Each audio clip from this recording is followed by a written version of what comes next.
Israël a mené d'importantes frappes aériennes dans le sud du Liban, ces chasseurs bombardiers ayant frappé plus de 100 lance-roquettes du Hezbollah et d'autres emplacements, y compris un site de stockage d'armes. Les forces de défense israéliennes, FDI, ont rapporté que les roquettes étaient prêtes à être tirées contre Israël. On ne sait pas immédiatement s'il y a eu des victimes.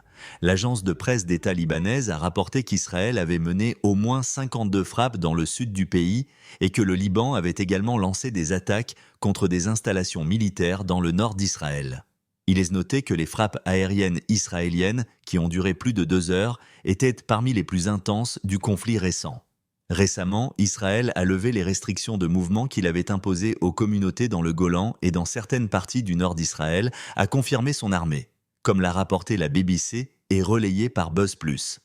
Plus tôt, le leader du Hezbollah, Hassan Nasrallah, a déclaré que les explosions mortelles survenues plus tôt dans la semaine dépassaient toutes les lignes rouges, accusant Israël de ce qu'il a qualifié de déclaration de guerre. Israël n'a pas revendiqué la responsabilité des attaques, que les autorités libanaises ont déclaré avoir tué 37 personnes et blessé 3000.